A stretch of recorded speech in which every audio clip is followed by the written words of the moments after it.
Have you ever felt disconnected from the world around you? Not just out of place at parties or in groups, but truly disconnected? As if there were a veil between you and the rest of the people. As if you could see things that no one else seems to notice. Lies hidden beneath beautiful words. Conventions repeated as absolute truths. Ideas that no one dares to question. Perhaps you know this feeling. That strange mix of clarity and loneliness. The pain of realizing that the more you understand the world, the more you see that you live surrounded by illusions, and that almost no one wants those illusions to be shattered. Do you know why? Because thinking is dangerous. I'm not talking about having strong opinions or memorizing catchy phrases to seem intelligent. I'm talking about the solitary and brutal act of using your own reason to dig deep until you reach where it hurts, until you question the foundations of morality, religion, politics, the meaning of life. Immanuel Kant, over 200 years ago, wrote something that still resonates today. Sapere aude, dare to know. Have the courage to use your own understanding. It's beautiful, isn't it? But what almost no one tells you is what happens after you dare to know. Because daring to know means putting everything at risk. Your peace, your relationships, your sense of belonging. Kant called this condition in which people live trapped because they are afraid to think for themselves, intellectual minority. It's comfortable to let others think for you, to decide what is right or wrong, what is true or false. And then comes Nietzsche, that brilliant demon, and tears the wound even deeper. He says that the problem is not just that people prefer to live blind. The problem is that they hate those who see. The free thinker is a walking scandal. By merely existing, he exposes the intellectual cowardice of the majority. He reminds people that their certainties are fragile constructions, and for this reason, the free thinker becomes a target of resentment. He becomes the enemy of the herd. Perhaps you know what I'm talking about. Perhaps you have felt that growing discomfort in a conversation circle, when everyone seems to happily agree with shallow ideas, and you have to bite your tongue to avoid saying what you really think. Perhaps you have learned to stay silent because you realized that speaking the truth can cost you friendships, family, even your place in society. Or perhaps you are tired. Tired of this superficiality that surrounds you. Tired of smiling when you want to scream. Tired of wondering if you are going crazy just because you notice things that others pretend not to see. Let me tell you something straightforward. You are not crazy. This anguish that gnaws at you is not a defect. It is clarity. It is the pain of someone who dared to see in a world that insists on remaining blind.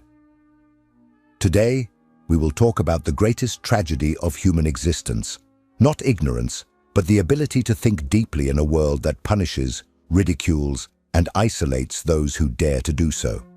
We will dive into the theories of Kant, Nietzsche, and everything these giants of philosophy have to say about the price of intellectual freedom. But I will also show you something even more important. The loneliness of reason and knowledge does not have to be your prison. It can be the passage to the only freedom that truly matters. The freedom to be who you are, without bowing your head, without needing to fit in. Most people live convinced that they are free. Free to choose, free to think, free to decide the course of their own lives. But this freedom is almost always a comfortable illusion. Kant saw this with a frightening clarity. For him, the true enemy of humanity was not absolute ignorance, but intellectual minority, that condition in which adults live like grown-up children, unable to use their understanding without the guidance of another person. It is easy to see how this happens. From a young age, we are shaped to obey, not to question. We learn ready-made formulas, what is right, what is wrong, what we should desire, whom we should fear, what it means to win in life. And when we dare to ask why, society responds with silence or reprimand. Thinking for oneself is seen as an act of rebellion, and rebels are punished or isolated. Kant said, "Dare to know." But daring to know is not just about seeking information. It is having the courage to doubt everything, including oneself. It is being willing to lose the certainties that made you feel secure. And that terrifies most people, because it is so much easier to have someone telling you what to think, so much more comfortable to live under external rules without having to bear the weight of one's own moral responsibility. Think about it. How many people do you know who, even being intelligent, prefer to repeat what they heard in videos, books, or social media? How many remain silent because they know that speaking their minds can lead to conflict, rejection, or even losing followers? Intellectual minority is not stupidity. It is fear. Fear of the loneliness that comes with the freedom to think. Kant saw the world as a place where few have the courage to break these chains. And it is no wonder. Those who dare to think suddenly find themselves on unfamiliar ground. Everything becomes uncertain. The truths that once provided comfort dissolve like smoke. And the inevitable question arises, who am I if I can no longer define myself by the ideas I was taught? But Kant also believed in a grand possibility. He believed that if only a few dared to use their own reason, it could ignite a light in the midst of darkness. It could inspire others to do the same.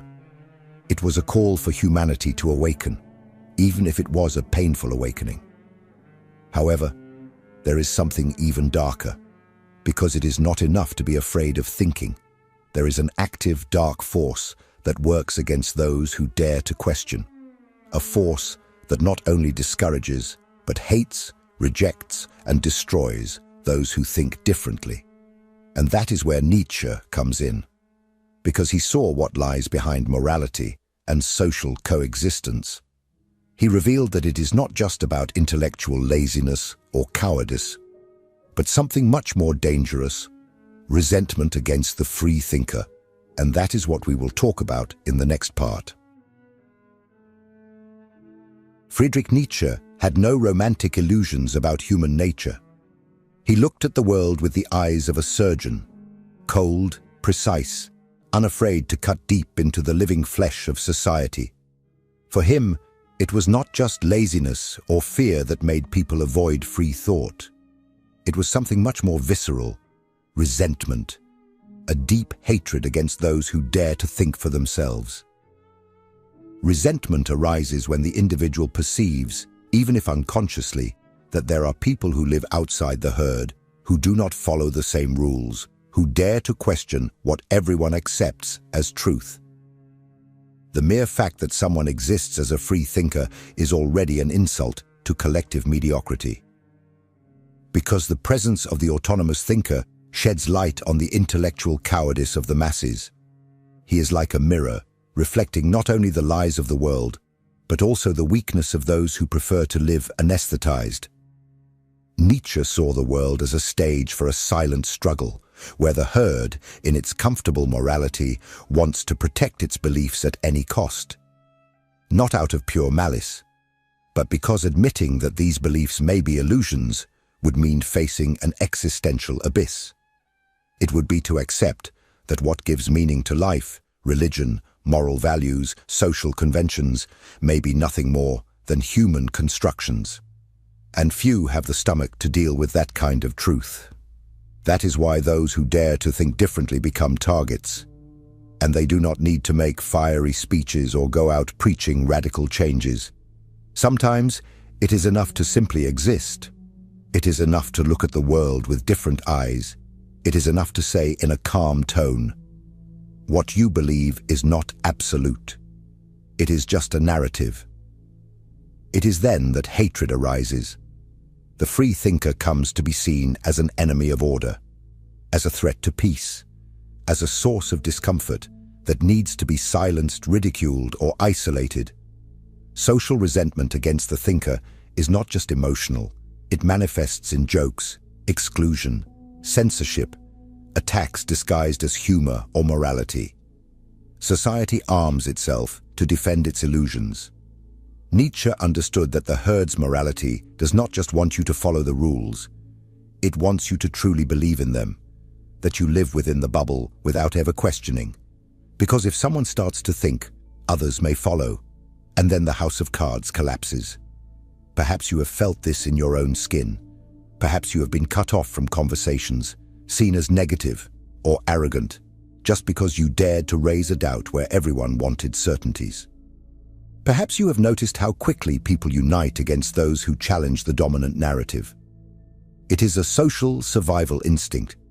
Nietzsche knew this, and that is why he had no pity when speaking of the herd. For him, the free thinker is the true noble, but he is also, almost always, a solitary figure. But there is a very high price for this lucidity, because the more you think, the more you distance yourself, the more you see, the more isolated you feel. Nietzsche did not deny this suffering. He merely said it is the price of authentic freedom. And it is about this price, this deep and inevitable loneliness that consumes those who see too much, that we will talk about in the next part. If this content is making sense to you, click the subscribe button and subscribe to the channel. Thank you for your support.